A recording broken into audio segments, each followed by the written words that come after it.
పంచాయతీ ఎన్నికల్లో సత్తా చాటం అసలే పట్టణ ప్రాంతాలు నియోజకవర్గ హెడ్ క్వార్టర్లు మున్సిపల్స్ లో జెండా ఎగరేయాల్సిందే. ఇందుకోసం స్పెషల్ ప్లాన్ రెడీ చేసింది హస్తం పార్టీ. ఏకంగా అమాత్యులకు ఇన్ఛార్జ్ బాధ్యతలు అప్పగించింది. కానీ పురపోరు వేళ వర్గపోరు కాకరేపుతోంది. టికెట్ ఫైట్ వర్గపోరును చూసి హడలెత్తిపోతున్నారట ఇన్ఛార్జ్ మంత్రులు. గాంధీ భవన్ సాక్షిగా జరిగిన జగిత్యాల ఎపిసోడ్తో అమాత్యులు ఆలోచనలో పడిపోయారట. అభ్యర్థుల ఎంపిక బాధ్యత తమకొద్దంటూ తేల్చి చెప్తున్నారట.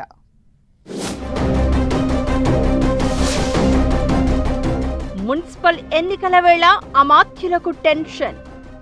వర్గ పొరుకు చెక్ పెట్టేదెలా, టికెట్ల కేటాయింపు చేసేదెలా, కొత్త పాత నేతలను కలిపేదెట్లా, విజయం సాధించేదెలా? ఇన్ఛార్జ్ మంత్రులకు హెడ్ఏక్ గా టికెట్ ఫైట్, వర్గ పోరు. మున్సిపల్ ఎన్నికలపై సీరియస్ ఫోకస్ పెట్టింది అధికార హస్తం పార్టీ. మెజారిటీ స్థానాలు కైవసం చేసుకోవడమే టార్గెట్ గా పావులు కదుపుతోంది. పార్లమెంటు నియోజకవర్గాల వారీగా ఎన్నికల బాధ్యులను ప్రకటించింది పార్టీ. మున్సిపల్ ఎన్నికలు జరగనున్న 15 పార్లమెంటు నియోజకవర్గాలకు 15 మంది మంత్రులను, ఇన్ఛార్జీలను నియమించారు సీఎం రేవంత్. నియోజకవర్గాల వారీగా మంత్రులు సన్నాహక సమావేశాలు పెట్టాలని సూచించారు ముఖ్యమంత్రి. అయితే ఇన్ఛార్జ్ మంత్రులకు అప్పుడే సెగ మొదలైంది. అధికార పార్టీ తరపున పోటీ కోసం తీవ్ర స్థాయిలో పోటీ ఉందని మంత్రుల దృష్టికి వచ్చింది. కొత్త పాత కాంగ్రెస్ నేతలు టికెట్ల కోసం వర్గాలుగా విడిపోయి పోటీ పడుతున్నారు. ఈ క్రమంలోనే గాంధీ భవన్ లో జరిగిన నిజామాబాద్ పార్లమెంట్ సన్నాహక సమావేశం రసాభసగా మారింది. ఎమ్మెల్యే డాక్టర్ సంజయ్ వర్సెస్ మాజీ మంత్రి జీవన్ రెడ్డి మధ్య ఇప్పటికే ఉప్పు నిప్పులో ఉన్న వ్యవహారం కాస్త సన్నాహక సమావేశం సాక్షిగా మరోసారి దుమారం రేగింది. ఏకంగా సంజయ్ ఉన్న మీటింగుకు తాను హాజరు కాబోను అని సమావేశం నుంచి బయటకు వచ్చి రచ్చ చేశారు మాజీ మంత్రి జీవన్ రెడ్డి. ఈ పరిస్థితుల్లో అభ్యర్థుల ఎంపిక మంత్రులకు పెద్ద సవాల్గా మారింది. పోటీ చేయనున్న ప్రతి స్థానానికి 6 పేర్లతో లిస్ట్ రెడీ చేయాలని మంత్రులను పీసీసీ చీఫ్ సీఎం ఆదేశించారు. అయితే ఒక్కో స్థానం నుంచి 20 మందికి పైగా ఆశావహులు ఉండడంతో తలలు పట్టుకుంటున్నారు నేతలు.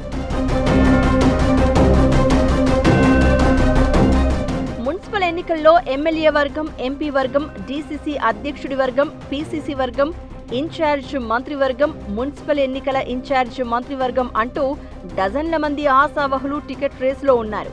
ఇక ఫిరాయింపు ఎమ్మెల్యేలు ఉన్న నియోజకవర్గాల్లో ఈ సమస్య మరింత ఇబ్బందికరంగా ఉంది. జగిత్యాల, పటాన్చెరు, గద్వాల్, బాన్సువాడ వంటి చోట్ల ఎవరికి టికెట్ రాకపోయినా మిగతా వర్గాల వాళ్లతో కలిసి పార్టీ టికెట్ ఇచ్చిన వారికి వ్యతిరేకంగా పనిచేసేలా క్లాషెస్ ఉన్నాయట. దీంతో మంత్రులకు కొత్త భయం పట్టుకుందట.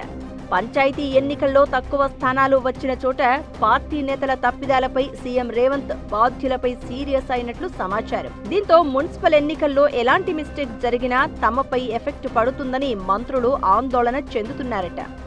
గతంలో రాజశేఖర్ రెడ్డి సీఎంగా ఉన్నప్పుడు లోకల్ పోరులో పార్టీ ఓటమికి నైతిక బాధ్యత వహిస్తూ 2 మంత్రులు మారెప్ప, మాగంటి బాబులు రాజీనామా చేశారు. దీంతో ఇప్పుడు పార్లమెంటు నియోజకవర్గ ఎన్నికల ఇన్ఛార్జి బాధ్యతలు తీసుకున్న మంత్రులకు ఈ ఎన్నికలు డూ ఆర్ డై అన్నట్లుగా మారాయట.